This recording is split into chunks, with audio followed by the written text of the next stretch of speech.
анықтау. Сүттің майлылығын анықтау үшін май өлшеуіш, яғни центрифуга керек болады. Немесе центрифугадан басқа сүттің құрамын өлшейтін басқа аспаптармен де өлшеуге болады.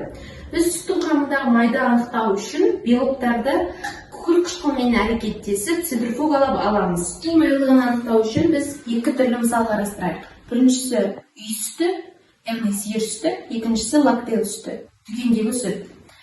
Екі сүтті алып пробиркаларға құямыз. Біріншісі бұл бізде үй жағдай, үй сүті.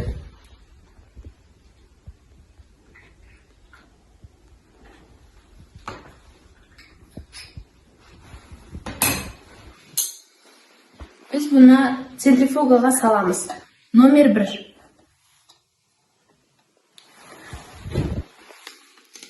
Ал екіншісі бізде лактел сүті, дүкендегі сүт.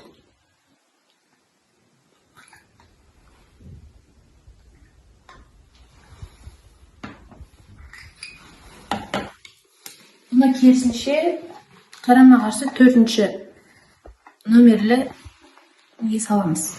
Біз зертханалық жұмысты орындауда міндетті түрде қауіпсіздік ережесін сақтаймыз. Резеңке жапқышпен біз осы центрифуганың бетін берік жабамыз, мықтылап.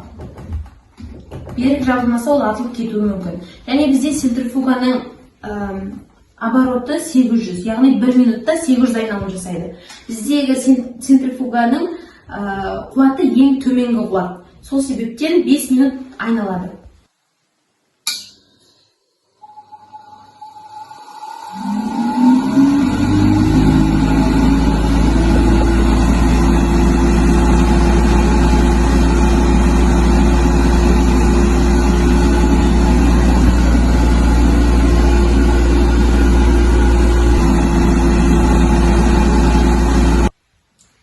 Уақыт өтті, енді біз центрифуганы ашып көрейік.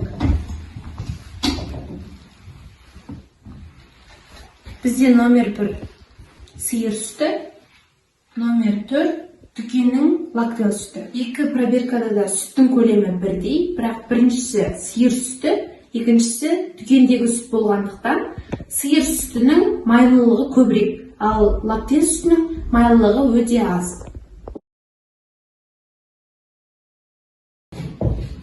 Сиыр сүтінің майлы болғаны соншалық пробирканы төңкеретін болсақ, түбіндегі сұйықтық